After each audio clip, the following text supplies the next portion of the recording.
Okay, hello everyone. So for the remaining operations now, we will have the logarithm and the hyperbolic, and then we will proceed with matrix.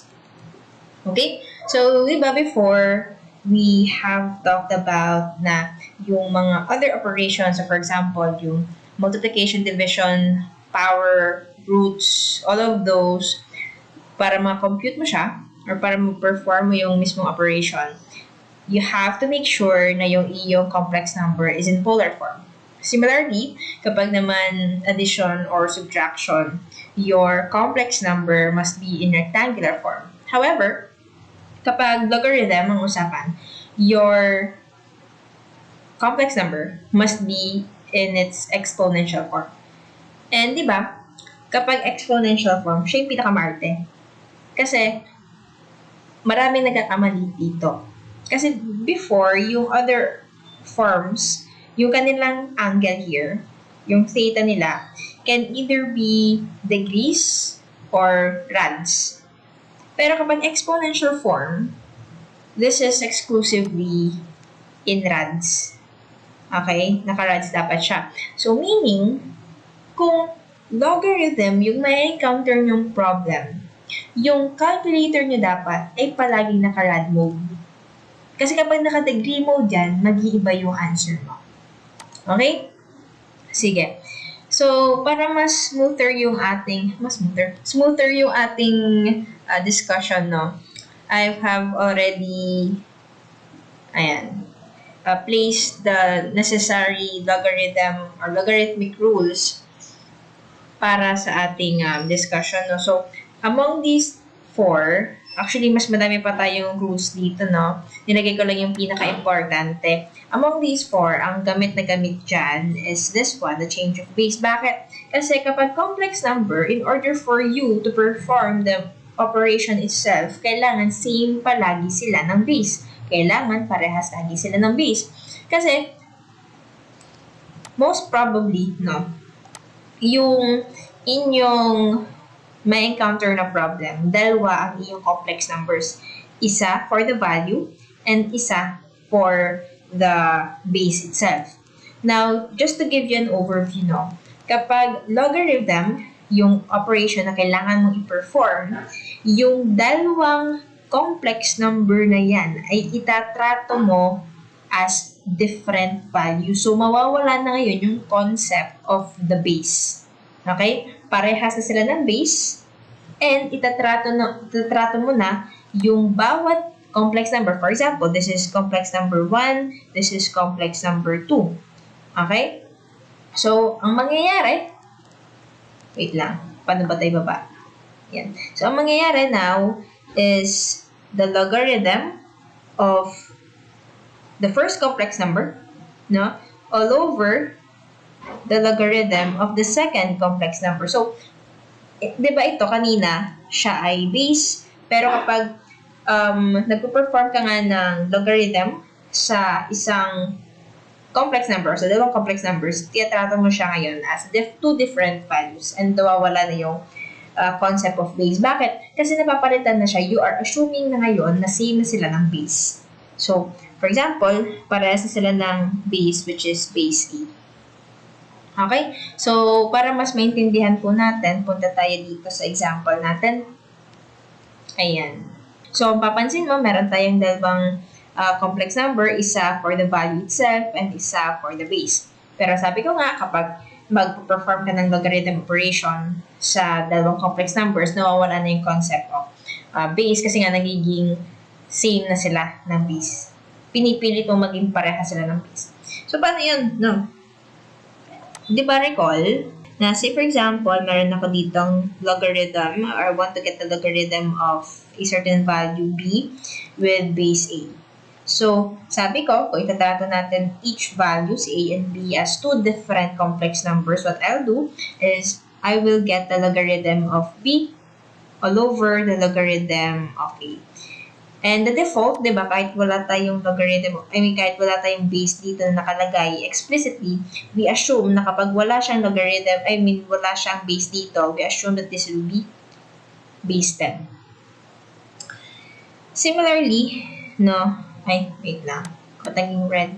Similarly, kapag naman we have e as the base of our two values here, this will now be the natural logarithm of b, ln of b all over ln of a. Kasi just to recall din, no? Recall the identity na if we want to get the logarithm of a certain value, let's say it's x, no, with base e, nagiging na siyang natural logarithm of that certain value. Okay? So, ayan. Let's try this example. So, we have two complex numbers. We have 4 minus I. We also have 5 plus 2i. Ngayon, sabi ko kapag logarithm, the important thing here is kailangan naka-exponential form siya. So, since this is naka-rectangular form pa lang, we have to convert these two into its exponential form. So, syempre, wala namang diretsyong ganon sa ating calculator. So, dadaan muna tayo sa polar, papuntang exponential. So, let's try it na. So, let's first have 4 minus I. So, si 4 minus I, if convert po natin siya into its polar form, this will be 4 minus I. Yan, 4 minus I, shift to 3 lang po tayo. Make sure naka-run mode ka. This will be the square root of 17. Angle negative 0.24. Ayan, okay na yan. And to make this in its exponential form, if you will follow Regio, so we have the square root of 17 here, e raised to j, and our theta here will be 0.24.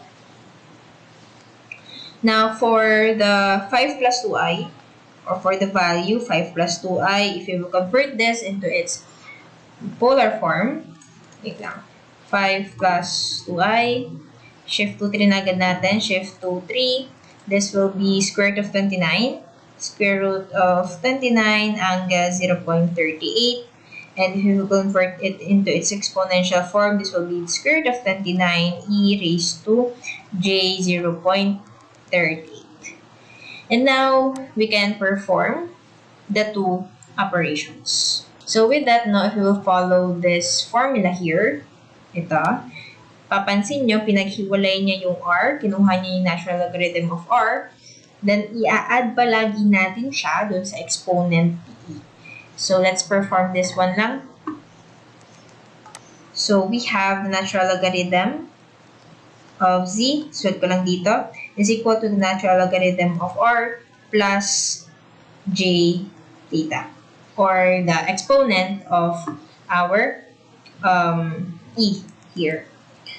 So with that, no, using this rule, considering ang ating b is the 5 plus 2i and our a is 4 minus I, so we will have the natural logarithm of 5 plus 2i all over the natural logarithm of 4 minus I. And this will be equal to ln of, ano yung r ng ating 5 plus 2i, that's square root of 29 plus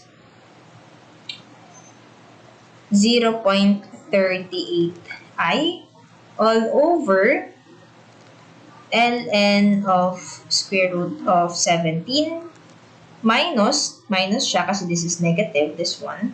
So, minus 0.24i. So, kapag nakaganyang format na siya, pwede mo na po siya ipasok sa calculator mo and let the calculator do the job. So, this will be natural logarithm of square root of 29 plus 0.38 0.38i all over the natural logarithm of square root of 17 minus 0.24i. Yeah. So, our answer would be 1.11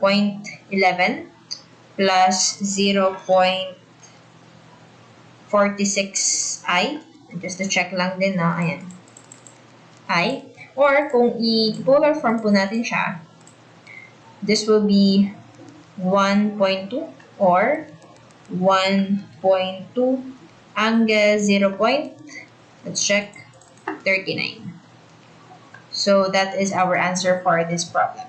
Okay, so for the next item, ayan. So kita-kita naman natin dito na siya ay in its exponential form, no? As compared dito. Kasi kung papansin nyo, yung item na to, it follows the standard format ng mga logarithm. So, yung may value tayo, yung mayroon tayong base. Pero in this case, wala na. Naka-exponent talaga siya.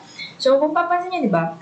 Dito, para magawa din siyang exponential, dinaan natin yung rectangular format, which is yung initial or yung primary format ng ating complex number into polar form para ma-solve natin yung, or ma-perform natin yung mismong operation.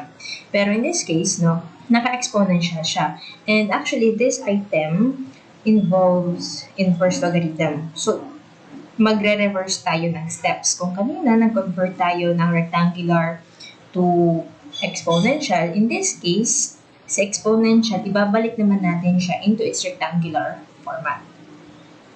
Okay, so, kung magre-reverse tayo, hindi na tayo gagamit ng logarithm. Ang gagamitin natin ngayon is the natural logarithm itself. So, I'll write this as z, or our complex number, is equal to 5 plus 2i raised to 4 minus I.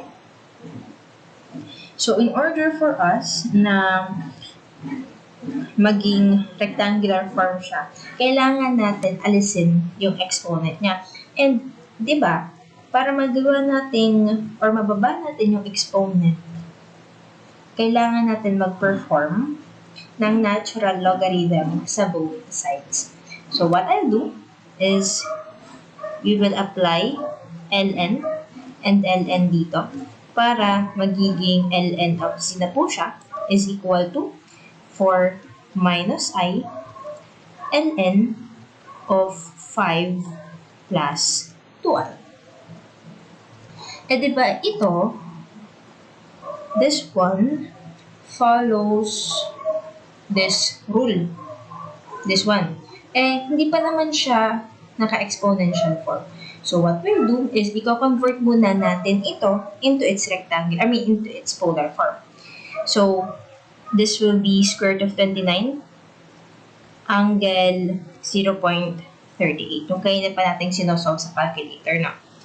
So, what we'll do, since ito ay naka-natural logarithm, in order to apply the formula, this will be, i-write ko lang po si ln of z here is equal to 4 minus I ln of square root of 29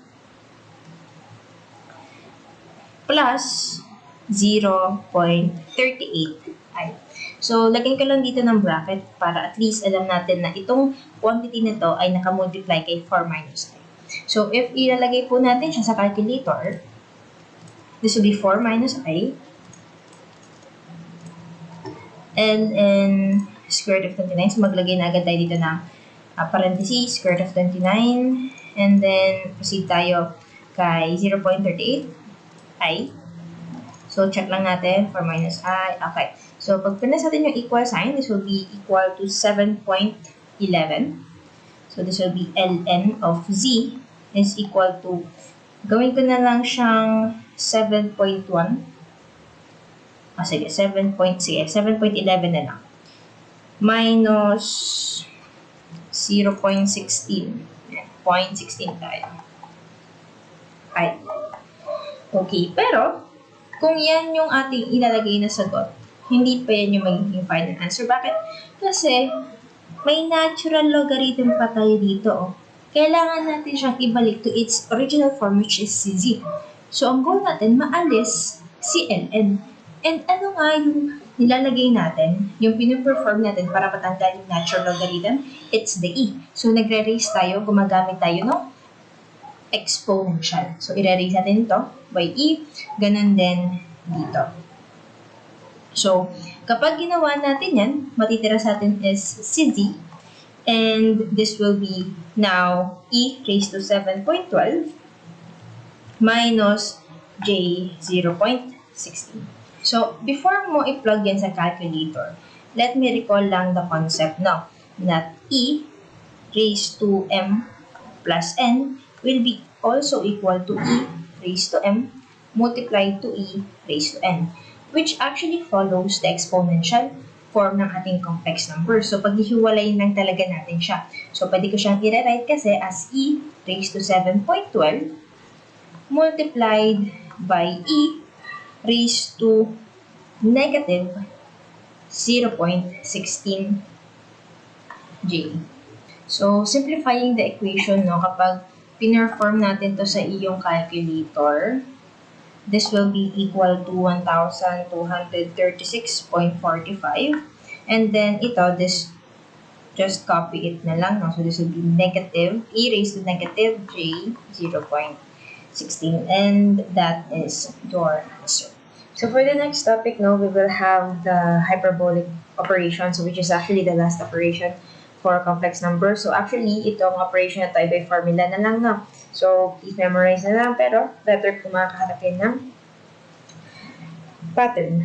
Actually nga, pwedeng isa na lang yung memorize nyo is either sine or cosine, pero kung kaya nyo both, why not, di ba? So, kung papansin nyo, parehas si sine and si cosine, ang last term nila ay the hyperbolic sign, and then y, in terms of the y value, o yung katabi dapat ni I. Ganon din dito sa second term, na both are hyperbolic cosine. Magkakaiba lang sila ngayon dito. Gawin ko lang siyang light blue, no? Dito and dito. Kasi kapag sine, no, kung ano siya, yun din dapat siya dito. And then yung opposite naman niya dito. So kung ito ay sine, this should also be sine, and then opposite ni sine is the cosine. Kapag naman ito ay cosine, kung ano siya dito, yun din dapat siya dito. Ayan, pero dito, at this part, this should be the opposite, which is the sine. With regards to the, I'll make this pink na lang. With regards to the sign, no, kung ito ay positive, pag sign ha, in terms of sign, kung ito ay positive, positive din dapat to. Kung ano yung sign niya dito, yun din dapat yung sign niya dito. So, kung ito ay magiging negative din dapat siya dito. Pero pagdating kay cosine, kung ito ay positive, yung opposite sign dito. Okay? This which is negative. So, kung ito ay magiging negative, this will be positive. So, ganun lang, no? And then dito, kahit itong dalawa lang ang memorize nyo dito, si cosine theta and si sine theta. Bakit? Kung papansin nyo, si hyperbolic cosine and si hyperbolic sine ay katulad lang or kamukha ni cosine theta and sine theta. Ano pagkakaiba? Nawalan lang ng imaginary number which is si j. So, pansin nyo, tinanggal lang lahat ng j dito. Walang j, walang j, walang j, walang j. So, kahit ang memorize nyo na lang is cosine theta and si sine theta. Alisin nyo na lang yung j kapag ang tinanong sa inyo ay si hyperbolic cosine or si hyperbolic sine. So, with that, let's proceed to the example. So, let's have the cotangent. Paano yan, no? Meron akong cotangent dito, ay ang binigay mo lang naman sa akin na formulas is in terms of the sine and the cosine. And kung ganun ang binigay sa iyo na trigonometric function, i-represent mo siya or i-rewrite mo siya in terms of purely sine and or cosine. Okay? So, let's write the identities. Diba? Si tangent theta is equal to sine theta all over cosine theta. Si cotangent theta is equal to cosine theta all over sine theta. This one is purely in terms of cosine and sine. Pwede mo na magamit niyo yung mga formulas natin dito. So, with that, now, I'll rewrite this. Imbes na cotangent na, i-rewrite ko siya as cosine of 0.45 plus 0.6i all over sine 0.45 plus 0.6i. And with that, I will perform these two formulas. So, since ito ay positive, I'll make sure na yung numerator natin, yung operator natin sa gitna will be negative kasi cosine ito. Dito naman sa sine, wala tayong problema. Kasi, magkamukha lang niya dapat yung kanyang operator sa gitna. So, let's first have the numerator. No? So, si cosine, it follows the rule. Kung ano siya, yun din dapat yung first term niya, which must be in terms of the x value or the real number. So this should be cosine 0.45. Next, let's have the second term, which is always the hyperbolic sign. So cos h, pero this time, ang nasa loob niya must be the y value. So in this case, it should be the 0.6. This will be 0.6. Now, the operator sa gitna should be negative kasi nga this is cosine, and since this is positive, kabaliktaran dapat yung operator niya sa gitna. So this is now negative. Next, yung katabi ni J, pero since wala tayong J sa calculator, i-rewrite ko na lang siya as I, pero ilalagay ko siya sa dulo, no? So this will be kabaliktaran ni cosine, this will be sine, and this should be in terms of the x value, which is again 0.45. And for the last term, it's always the hyperbolic sign. So sine h, which is in terms dapat of the y value, which is 0.6. And then lagay lang natin dito si I. Next, let's have the denominator. So this is in terms of sine. So kung ano siya, gawin ko na lang siyang green na lang. So kung ano siya, since this is sine, dapat sine din yung una nating term. So this is 0.45. Magkaparehas lang sila dito sa part ito. So both are hyperbolic cosine and 0.6 din ito. And since this is sine, since this is positive, parehas lang, just copy the operator. And then yung kabaliktaran ni sine, which is si cosine, this will be 0.45. And then same naman sila ng last term. So this will also be sine h or hyperbolic sine of 0.6, and then plug in mo si I. And then with that, no, kayang-kaya naman magbasa ng trigonometric form si calculator mo. So, pwede mo na siyang i-plug in dito sa iyong calculator. So, this will be cosine. Lagay lang agad natin dito, ha, para hindi nakakalito. So, this will be cosine 0.45. And then, this is the hyperbolic cosine. So, shift. Asa na yan? Ay, sorry. Press height. This will be 2. Lagay lang agad natin dito para hindi tayo mag-syntax error. This will be 0.6. And then, this will be minus sine 0.45, sorry. And then, plug in na din agad natin yung ating imaginary number. So, this will be height 1 or the hyperbolic sign, and this will be 0.6. Ganun din sa baba, no? This will be sine 0.45, and then parehas lang na siya ng second term as the numerator. So this will be height. This will be 0.6. Don't forget the parentheses. And then since siya ay sine, just copy the operator sa gitna, and then this will be cosine 0.45. And then we will multiply it by the hyperbolic sign 0.6. And then don't forget the imaginary number sa dulo. So with that na, let's just check kung tama yung pagkakalagay natin ng mga values. 0.6, okay. So with that, just press the equal sign. And you should get 0.66 if i-round natin siya. Minus 1.27 I. Ayan.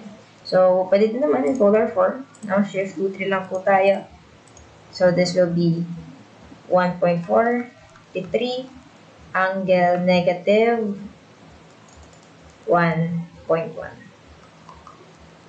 So, these are the two possible answers to this problem. So, for this part, no, before tayo pumunta sa determinants, I'd like to provide a basic definition of a matrix. So, pag sinabi natin matrix, ang default na definition dyan is that meron tayong elements na naka-arrange into rows and columns sa loob, or naka-enclose sila sa loob ng bracket.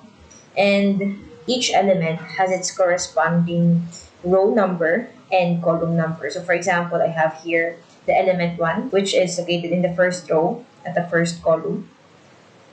We also have the second element, which is located in the first row pero at the second column. And then we also have the third element, which is located in the first row but at the third column, so on and so forth. Dito naman, we have the second element, which is located at the second row, but at the first column. We also have the next element, which is located at the second row and at the second column. We also have the next element, which is located at the second row, but at the third column, so on and so forth. Okay? So, yung ating row, it is represented by letter M. This is for the row. And for the column, it is represented by N. Column. Ayan. So, in order to know the order of your matrix, no, order of your matrix or the size, no, size, it follows the format na M by N or the row by the column. Kaya nakikinig kayo ng 3 by 3 matrix, 2 by 3 matrix, 3 by 2 matrix, so on and so forth. Yung mga gumagamit ng Casio, no, hanggang 3 by 3 lang ata yung available na matrix sa inyo. Pero pag gumagamit kayo ng Canon, 4 by 4 ata yung maximum. Pero hindi naman 4 by 4 palagi, no, pwedeng magkaroon kayo ng 5 by 5 na problem, no, 6 by 6 na problem. Bahala na. So, for example, I have here a matrix now, matrix A. This is 1, 3, 4, and I have here 6, 0, negative 1. So, this is an example of a 2 by 3 matrix. Bakit 2? Kasi dalawa yung rows na meron tayo. And then, tatlo yung columns na meron tayo. Kaya 2 by 3 matrix. And then, let's proceed na ngayon sa operations, no? So, si operations, just like before, no? We have the addition, subtraction, we have the multiplication, and we also have the division. Ngayon, ito ang condition, no? Kapag addition and subtraction ang usapan natin, kailangan same order, same size. Okay, ibig sabihin, same dapat yung ating yung ating row and yung ating column. Ganon din yung size ng ikalawang matrix. So, for example, if we want to add matrix A by matrix B, and kung si matrix A ay 3 by 3, dapat si matrix B 3 by 3 din. Hindi ka pwedeng mag-add or mag-subtract kung ito ay 3 by 3 tapos ito ay naging 2 by 3. Kasi nga, ang condition natin kapag addition or subtraction ng matrices, dapat same order or same size sila. Pero kapag usapang multiplication, kahit hindi, na okay lang na hindi magkaparehas ng size yan. So, ang gagawin lang natin kapag multiplication ng usapan, say for example, I have matrix A here and matrix B multiplied to matrix B. What we'll do is that we will actually multiply lang each element. And in order for us to know the size o yung ina-expect nating size ng product ng ating dalawang matrices, we simply follow the rule na kung saan i-multiply natin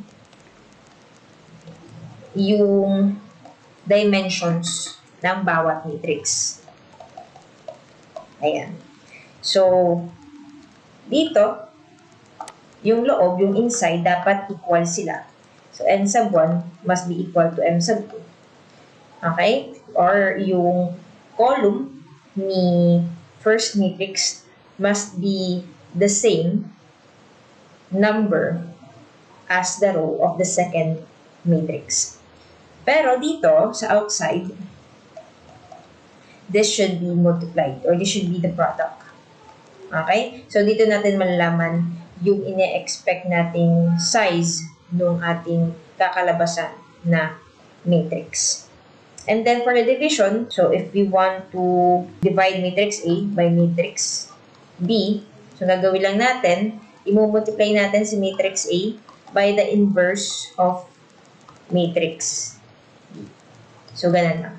Or, pwede natin siyang i-write as A multiplied to the inverse matrix of B. You are asked to get the value of Y. Ito ay addition. Ano ba sabi natin sa addition kanina? Kailangan same sila ng order or size. Ito naman ay hindi matrix.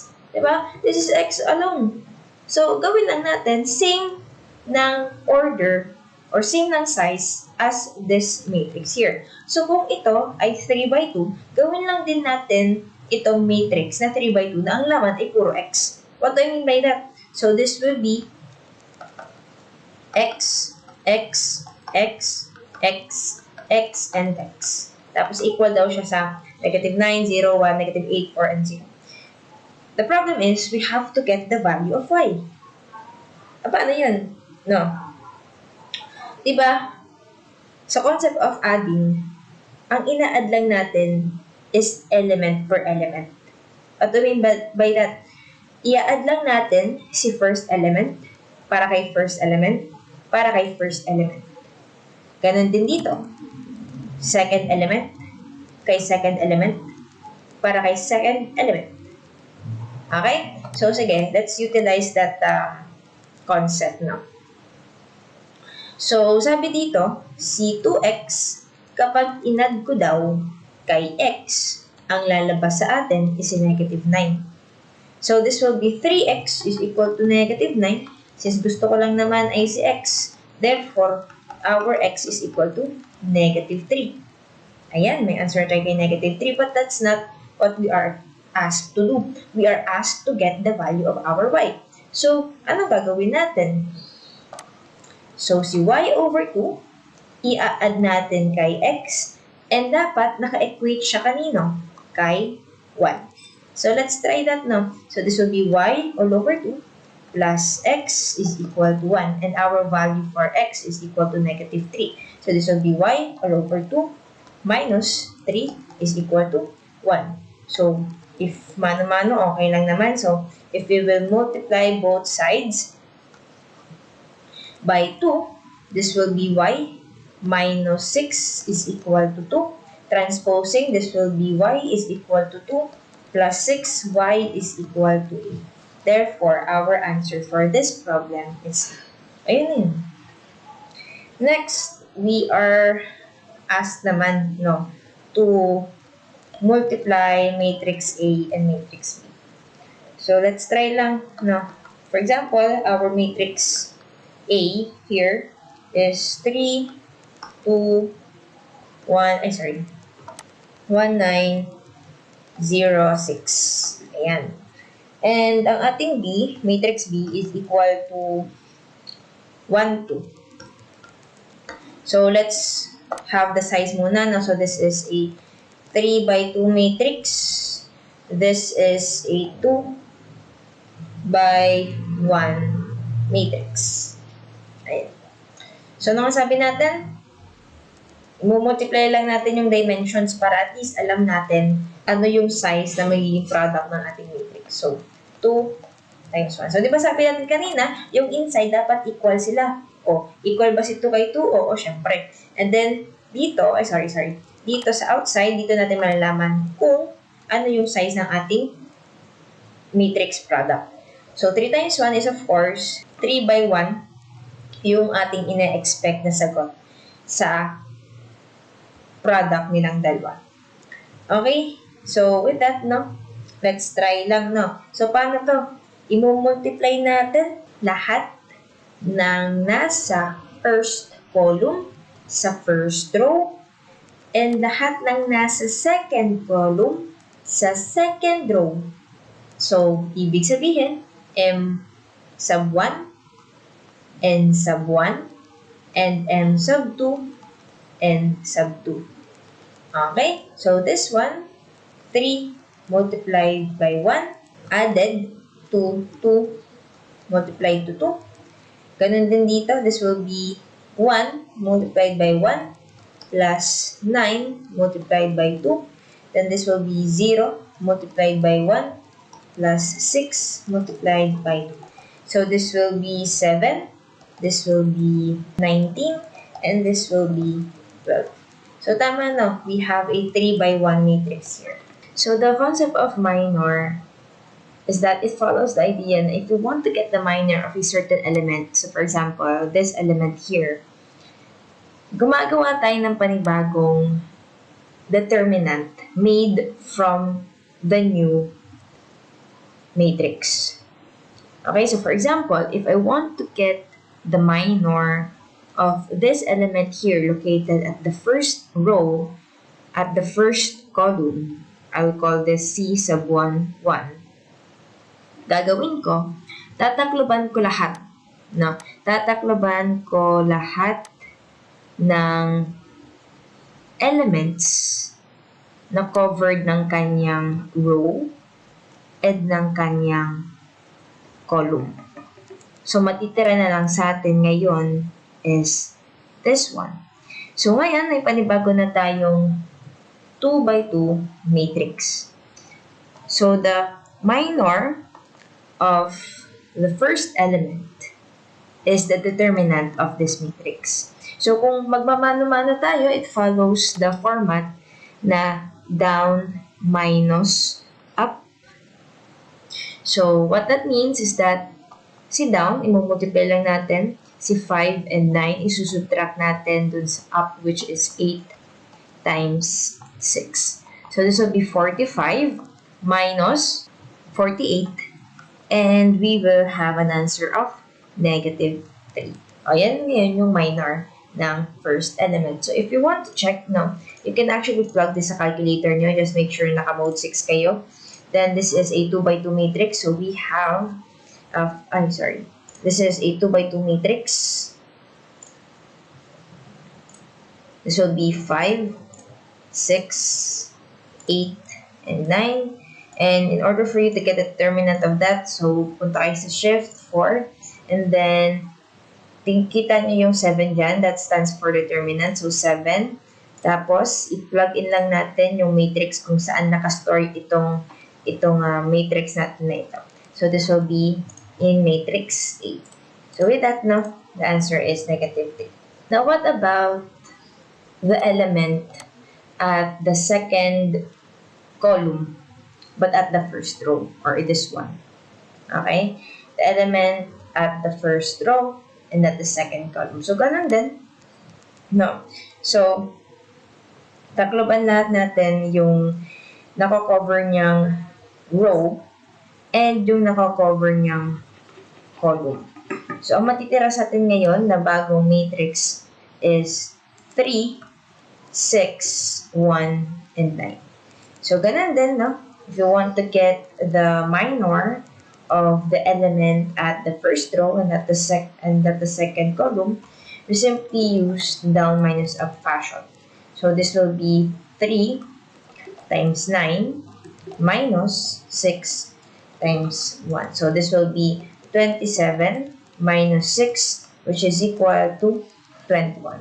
So, to check, no, ganun din, mode 6 ulit tayo, and then this is still a 2 by 2 matrix. So, this will be 3, 6, 1, and 9. And if you want to get the determinant of this matrix, simply go to the determinant and lagay lang natin yung matrix kung saan natin stellar yung value. So, this will be 21. So, ganun ang kumuha ng minor. Now, yung concept ng cofactor, no? Ang concept ng cofactor is very similar sa minor. Ano lang ang kaibahan? Si cofactor, may sign na kasama. Si minor kasi, values lang ang ating concern dito. Wala tayong iniisip na sign. Pero pag cofactor ang usapan, this is simply a signed minor. Paano ko malalaman ngayon yung sign? Ngayon, it follows the formula. Negative 1, lagi ang negative 1. And then naka-raise siya sa m plus n. Okay? So, for example, this one. Okay? The element at the first row and at the first column. So, ano yung magiging sign niya? This will be negative 1, 1 plus 1. So, this will be positive. So, this will be positive na. So, the sign here will be positive. Okay? What about this one? Second column. So, this will be negative 1. So, 1 plus 2, this will be negative 1 cubed, which is still negative 1. So, this is negative.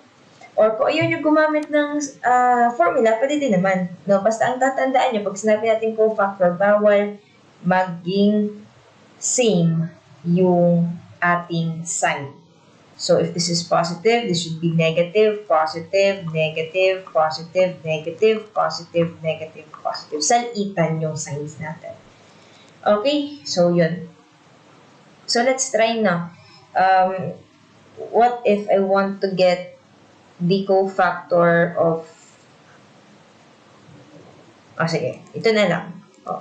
If I want to get the cofactor of this element, so, sabi dito, ang cofactor natin dito should be negative. Ayan o. Ayan o, negative. So, lagyan lang natin ng negative to. This will be negative 21. Ayan yung cofactor. This is the minor. This is the cofactor. Simply put, cofactor, nilalagyan mo lang ng sign. Minor, wala, as is. Kung ano yung sign niya, yun na yun. Kapag cofactor, kung ang minor mo talaga ay negative 21, tapos ang cofactor mo ay negative, no? So, negative times negative, that will be positive. So, yung cofactor mo in that case will be positive 21 naman. Okay? So, sana nagagets nyo yung difference ng minor and cofactor, no? Let's proceed to the transpose. Si minor and cofactor, another condition sa kanila, dapat square matrix tayo. Okay? Dapat 3 by 3, 4 by 4, 5 by 5. Hindi pwede yung 3 by 2, 2 by 3, 1 by 3. Hindi pwede yung kanan sa minor and cofactor. Pero pagdating sa transpose, pwedeng hindi square matrix yung ating matrix. Pwedeng 3 by 2, pwedeng 3 by 1, so on and so forth. So, ano yung matrix, ano yung concept behind transpose? Ganito na lang papasimplihin natin, no? Pag sinabi nating transpose, yung row ay magiging column and yung column ay magiging row. Yun lang yun. So, for example, I have here a matrix, no? Let's have 2, 2, 3, 3, 5, 6, 1, 8, 9. Ayan. If you want to get the transpose of matrix A, wait lang. If I want to get the transpose of matrix A, ganito yung notation for the transpose ha. Again, lahat ng row ay magiging column and lahat ng column ay magiging row. So, dito muna tayo mag-start sa column na ito. Ayan. So, gagawin naman natin siyang row. So, this will be 2, 3, and 1. Same goes with this one. This will be 2, 5, 8. Then this will be 3, 6, and 9. Kung mapapansin mo, no, para malaman mo kung tama yung iyong transpose, kung tama yung placement mo, or tama yung transformation mo, may kailangan kang tingnan. Para ito namang word search, yung larong yun. Kasi ang titingnan mo ngayon is the primary diagonal or the main diagonal. Dito, ang main diagonal mo is si 2, 5, 9. Kung ano yung main diagonal mo sa original matrix mo, yun din dapat yung itsura ng main diagonal mo sa iyong transpose matrix. Similarly, dito, yung skew diagonal mo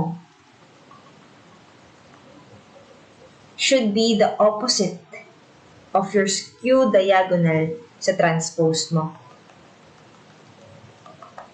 Okay? So, kung ito ay 1, 5, 3, magbabaliktad lang siya. This will be 1, 5, 3. Pero, in terms of the main diagonal, dapat as is siya. Kung 2, 5, 9 yung pagkakasunod-sunod niya, 2, 5, 9 din dapat dito. Okay? So, ganun. So, para ma-check mo din sa calculator mo, pwede din naman, no? So, just go to matrix mode. So, this is a 3 by 3 matrix. So, lagay natin, this is 2, 2, and 3. This is 3, 5, 6. Diba? And then, this is 1, 8, 9. Ayan. So, matik na yan sa calculator mo. Just go to Shift 4. Kita nyo yung TRN dyan. That stands for transpose. So, pinutin mo lang yan, transpose. And then, kung saan mo tinor yung matrix mo, ayan.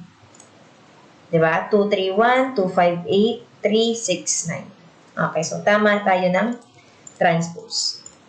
Let's proceed to the adjoint and adjugate. Actually, may nag-chat sa akin na sabi, ano daw ang difference ng adjoint and adjugate? Kasi sa mga sinerch daw nila, same naman daw yung definition. Actually, same nga yung definition ng adjoint and adjugate. However, may iisang difference yung dalawa in terms of the elements involved. Kasi, kapag adjoint, tapos adjugate dito. Ayan. Kapag adjoint, dito, ang kino-consider mo is the transpose. Transpose of what? The complex conjugate. Complex conjugate. Ibig sabihin, meron kang imaginary number dito. Meron ka laging magkikitang I sa adjoint. Pero kapag adjugate, lahat yan real number. Wala ka makikitang I dyan. Dito, ang kino-consider mo naman is the transpose of what? The transpose of the cofactor. Okay? Puro real numbers adjugate. Sa adjoint, meron ka makikitang complex number. Yun yung kaibahan niya.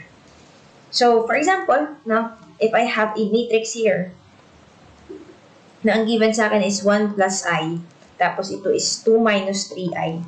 If I want to get the adjoint, no, by the way, no, ang notation ng adjoint and adjugate is actually the same, which is A tapos asterisk. I mean, si A is the matrix, no? Pero pwede siya mag-iba. Kung matrix mo ay B, edi B, tapos asterisk. Kung C, edi C, asterisk, no? Pero for simplicity, si A is the name of the matrix. Okay? So, ayan. If I want to get the adjoint of this matrix here, ano nga sabi? Kapag adjoint, the transpose of the complex conjugate. So, alamin mo muna, before ka mag-transpose, alamin mo muna yung complex conjugate. Kasi si transpose, tanda nyo ha, kapag transpose, siya lagi yung last part. Siya lagi yung last step. So, unahin mo muna, alamin mo muna ano si complex conjugate. By definition, ano ba yung complex conjugate? Di ba pag sinabi natin complex conjugate, same real number, okay, or same yung x, same yung magnitude ng iyong imaginary number, pero different signs. So, kung complex conjugate ang usapan, this will now be 1 minus I. This will now be 2 plus 3I. Okay? Pero I want to get the transpose of this matrix para makuha ko si adjoint, para makuha ko na yung final answer. So, if I want to get the transpose of this matrix, this one, this will now become 1 minus I, then this will be 2 plus 3I. And this is the answer. Okay? Kasi lahat nga ng column nagiging row, lahat ng row nagiging column. Kapag naman adjugate, no, cofactor naman muna ang hahanapin mo before you proceed to transposing the elements. What do I mean by that? So, for example,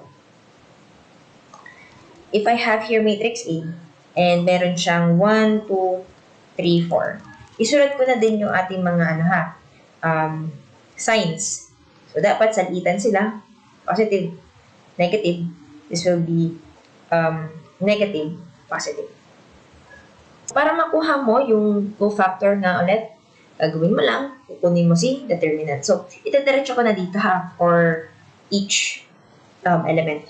So, if I want to get the element at the first row, at the first column, so, ang matitira sa atin, kung tatakloban ko to, imagine mo, tatakloban ko to, this one. Okay?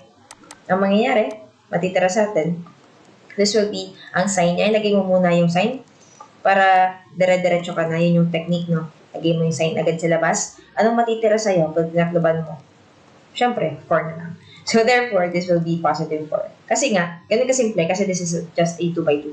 Pero, kapag ito'y tumaas, you follow the steps na ginawa natin kanina. No? So, you might, tatakloban mo yung rows and yung columns na involved. No? Pero in this case, since this is a 2 by 2, so medyo simple nga lang yung solution natin. Anyway, if we want to get the cofactor of the element at the first row and at the second column, so syempre negative na yan. Wait lang. Ayan. Negative na yan. So, ang matitira sa atin, taklob, this will be 3. This will now be negative 3. Wait lang, nawala. Ayan.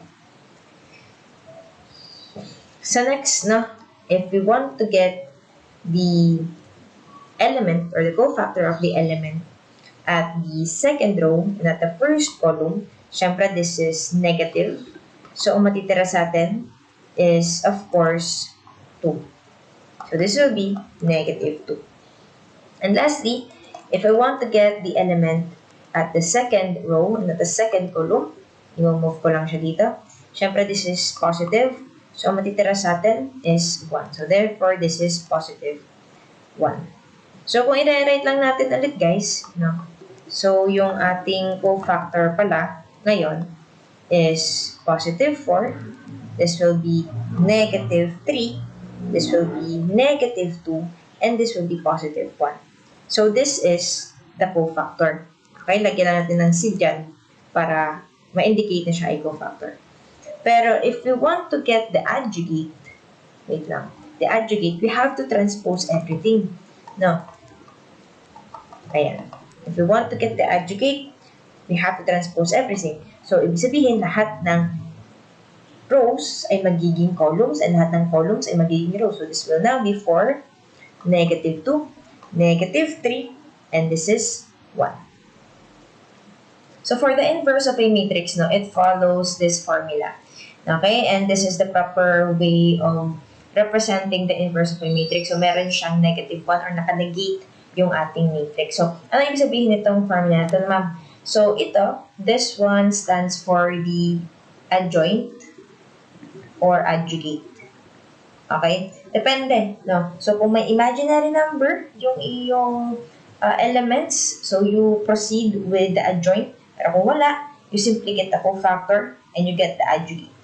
Okay? So, ito naman, this is the determinant of your original matrix. So, ano yung mga steps? The first thing, kung ang ating mga given na elements ay wala namang imaginary numbers, so we simply proceed with getting the cofactor and then we transpose para makuha natin yung adjugate. Next is to get the determinant of your matrix, and the last step is to divide. So for example, now we have here matrix A. So very simple lang naman to, walang imaginary numbers. So we proceed with getting the adjugate. So para magawa natin yon, we first need to get the cofactor of each element. So let's proceed muna sa very first element. So this is positive, negative, negative, positive. So positive, ano matitira sa atin? Pag nag-down minus up tayo, syempre this will be 3. So therefore, this will be positive 3. Next is the element at the first row and at the second column. So this will be negative. And kapag taklob-taklob tayo dito, this will be 1. So this will be negative 1. The next will be the element at the second row at the first column. So this will be negative then. Then kapag nagtaklob, this will be negative 2 and we will be left with positive 2. Next is the element at the second row at the second column. So this will be positive and we will be left with 6. So this will be positive 6. And rewriting everything, no, the cofactor of our matrix A will now be 3, negative 1, 2, and positive 6. So para makuha nga natin yung adjugate, we have to transpose it pa. So meaning this will be 3, 2, negative 1, 6. So the next step is to actually get the determinant of this matrix. So actually, once na makuha nyo na to, itong adjugate, pwede ka nang mag-rely sa calculator mo for the next steps. Okay? So, gawin lang natin, may dalawa tayong isostore na matrices. So, punta muna tayo sa matrix A. So, dito natin isi-store yung original matrix natin. So, ilalagay natin siya since this is a 2 by 2. Gawin lang natin 6, 6, negative 2, this is 1, this is 3. Okay, then, punta naman tayo sa kasunod na matrix. Ayan, so, again, this is still a 2 by 2. So, dito naman natin isi-store yung adjugate ng ating matrix A. So, this will be now 3, 2, negative 1, and then 6. Okay? And then after that, no, what we will do is we will follow this formula. So, na yun. Ayan. So, ang sabi dito, yung adjugate ng matrix, i-divide sa determinant tong original matrix. So, this will be shift matrix. Saan ba nakastore yung adjugate? Kay matrix B. Kay matrix B. I-divide down natin siya sa determinant ng ating original matrix. So, para magawa natin yun, yan, select natin yung 7, and then ilagay natin yung original matrix natin. This will be shift 4, 3, ayan. So, this will give us an answer of 0.15, 0.1, negative 0.05, and 0.3. Or pwede mo siyang i-represent into its fractional form. So, this will be 3 over 20. This will be 1 over 10. This will be negative 1 over 20. And then this will be 3 over 10. Okay? And pwede mo din naman siyang imana-mana kung ayaw mo mag-calculator, okay lang. Sige, pakita natin, ha? Ayan. So, kung manual yung solution natin, pwede din naman, no? So, what we'll do to get the determinant is we use the down minus of fraction. So, this will be 6 times 3 and 6 times 3 minus negative 2 times 1. So, this will be 18 plus 2, and this will give us 20. So, with that, no, susundin lang natin yung ating formula kanina to get the inverse. So, this will be the adjugate all over the determinant. So, ang ating adjugate is 3, 2, negative 1, 6. Nakadivide po siya sa 20. So, di ba, pwede din natin siyang ihiwalay or i-represent as 3, 2, negative 1, 6 multiplied to 1 all over 20. And di ba kapag nag-multiply nga tayo ng matrices, element per element. Okay, so this will be 3 all over 20. This will be 2 all over 20 or 1 all over 10. This will be negative 1 over 20. And this will be 6 all over 20 or 3 over 10. And with that, no, same yung nakuha nating answers with the calculator. So for this problem, no, especially dun sa mga nakakasyo, no, answering this will not be possible using your calculators kaagad. Kasi nga hanggang 3 by 3 na yung yung pwede sa calculator nyo. Pero kapag nakakanon kayo, I think pwede ata itong idiretso sa calculator. I'm not sure. No. Pero sige, ituturo ko na din na kapag 4 by 4 to, hihimayin mo lang. No? So, the first step is to actually choose a pivot element. Ano nga sabi ko kanina? For the pivot element, siya ay usually yung very first element. Okay? And dapat, yung condition mo sa pagpili ay positive, yung value na yon, and hindi siya equal to 0. So, with that, no, kung nakapili na tayo ng pivot point, I will call this as A. Yan, small letter A. Yung remaining values na sa row niya, so, yan, gagawin ko siyang pink. Ayan. This one will be stored kay C, no, or kay matrix C. Itong column na napapaligiran ng pivot point will be stored kay B. And itong natitirang 3 by 3 will now be stored to your matrix A. So, ibig sabihin, lahat ng matrices na available sa calculator mo ay magkakaroon na ngayon ng laman. Okay, so sige, store lang muna natin siya, guys, na. So, for the matrix, no, let's first have the matrix A. So, this will be 3 by 3. So, this will be 0, 0, 1, 2. This will be 4, 3, 1. This will be negative 2, negative 3. And then this will be 4. So, okay tayo dyan. I-store naman natin si matrix B. Ayan, ay, mali. I-store naman natin yung values kay matrix B. So, si matrix B ay isang 3 by 1. So, this will be 3. Ayan. So, this will be 2, negative 5, and then this is 6. And then after that, let's store naman the values kay matrix C. So, this will be A, 1 by 3. Ayan. So, this will be 1, 5, and then 0. Now, once na na-store mo na lahat ng values sa respective matrices niya, you follow the formula for the Caltech. No? So, ilalabas mo si pivot point mo, kung ano man yan, ilalabas mo, and i-multiply mo sa laman nito. So, yung laman nito should be the determinant of matrix A minus 1 all over the pivot element multiplied to matrix B or to the product of matrix B and C.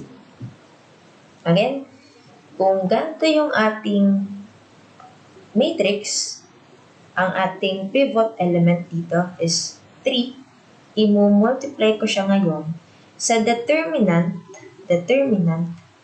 ng matrix A minus 1 all over 3 multiply to the product of matrix B and C. So, lagay lang natin to sa calculator natin, no? Since nakastore na naman lahat. So, 3, tapos shift 4 para makuha natin yung matrix. Lagay natin yung parenthesis dito. This will be shift 4 para ilagay natin yung matrix A minus, lagay din agad ulit natin yung parenthesis for the 1/3. And then, ayan. And then, multiply natin sa product ng matrix B and matrix C. So, the answer should be negative 100. So, ganun lang.